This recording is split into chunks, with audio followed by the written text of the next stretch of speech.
ce qu'il doit prendre sur lui, il ne devrait pas faire ça. Bagarre là, ça commence.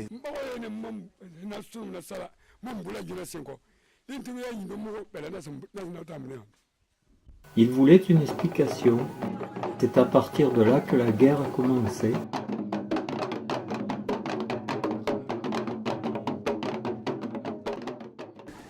Et nous,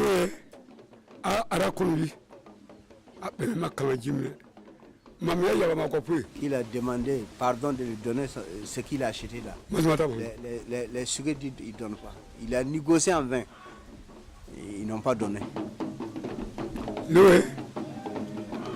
Et ici, ils ont le marché.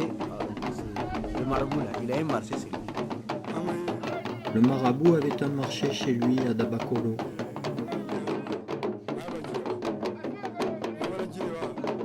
Quand les femmes de Boromo sont parties au marché, ils en ont retenu 7 d'entre elles le soir, au moment où elles voulaient rentrer au village.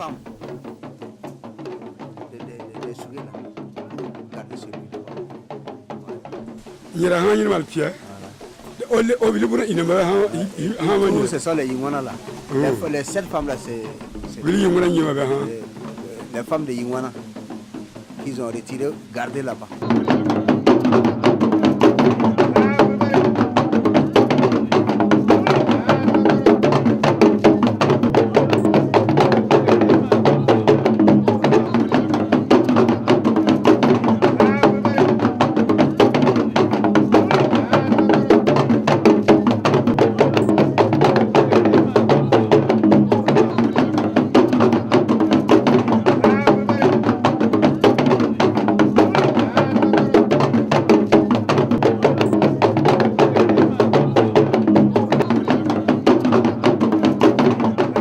Les Sougués, quand ils ont vu que les femmes ne rentraient pas, ils ont envoyé des gens. Le marabout a répondu qu'il avait sacrifié à la terre. Il avait tué le poulet, il avait versé le dolo. Il était donc des leurs. Il leur a demandé pourquoi ils avaient agi ainsi.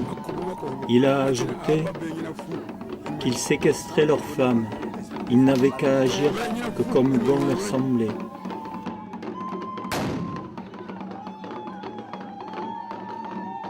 Ils ont enlevé des grandes personnes qui sont capables de faire pression.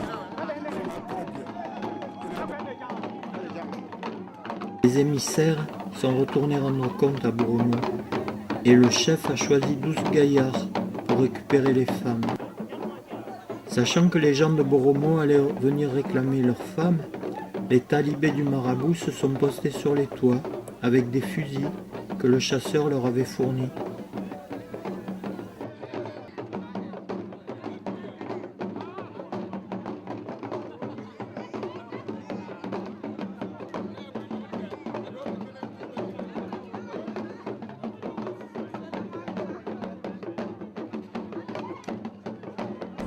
Ils sont retournés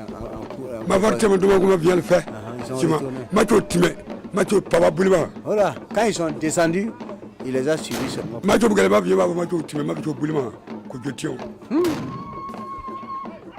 Quand ils ont fini, ils sont allés là-bas, il les a chassés jusqu'au dans la ville ici.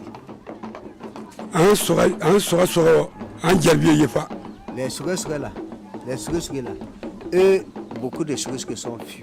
Les Yingwana là, on les a tués. Voilà, il y a certains gens aussi qui ont pu.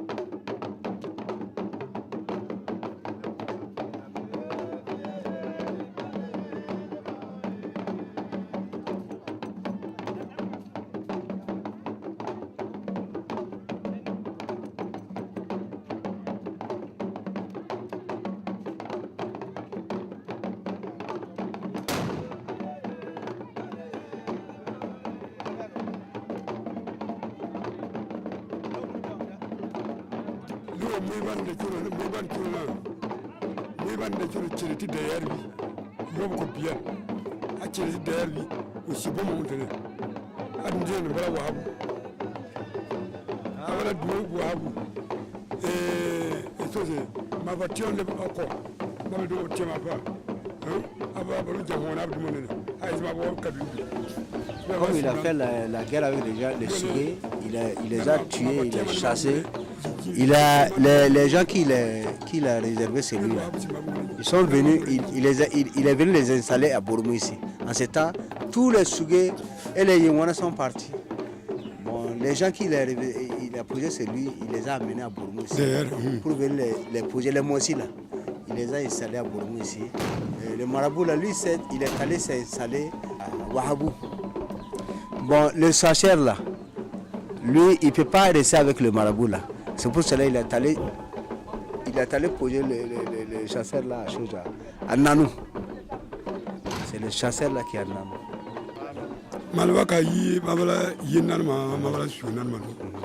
Ils sont allés trouver les gens de Nanou. On ne les a pas chassés. Ils sont allés rester avec les gens de Nanou.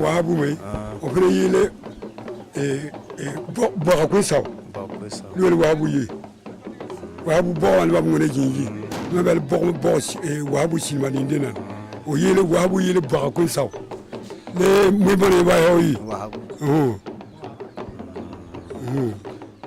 Le marabout est allé à Wahabou, il est allé mettre le nom Wahabou. Sinon, c'était les bobos qui sont là-bas. On appelle là-bas Bokwesa. C'est le nom de Wahabou là. C'est le marabout qui a mis Wahabou.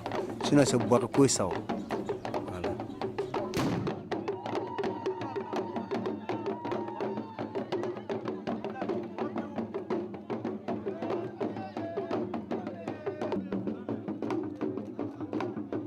On dit que les chasseurs qui sont allés poser à Nanou, bon, c'est lui le pilier des marabouts de Wahabou.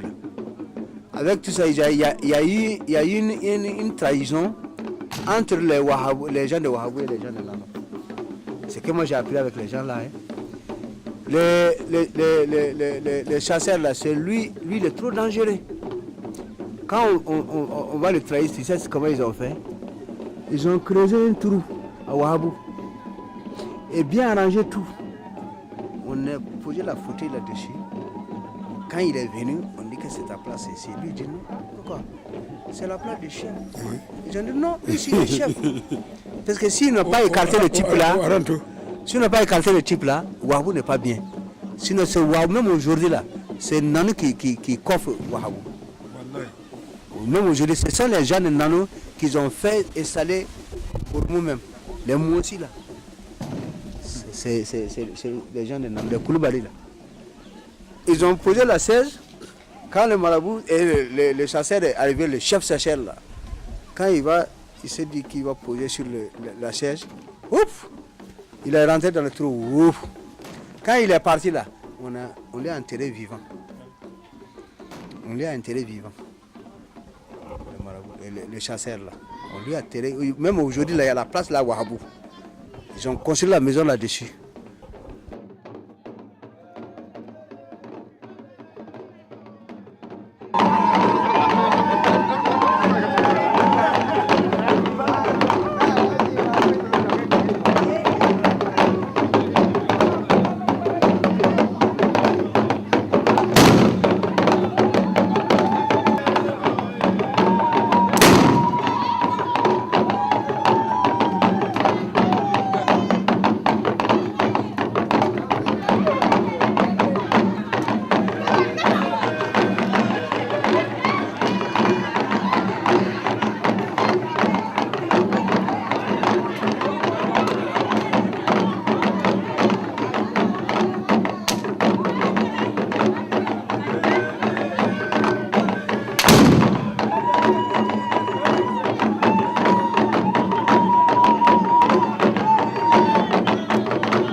Les Ouiniers de Boromo sont les premiers à implanter une cité pérenne.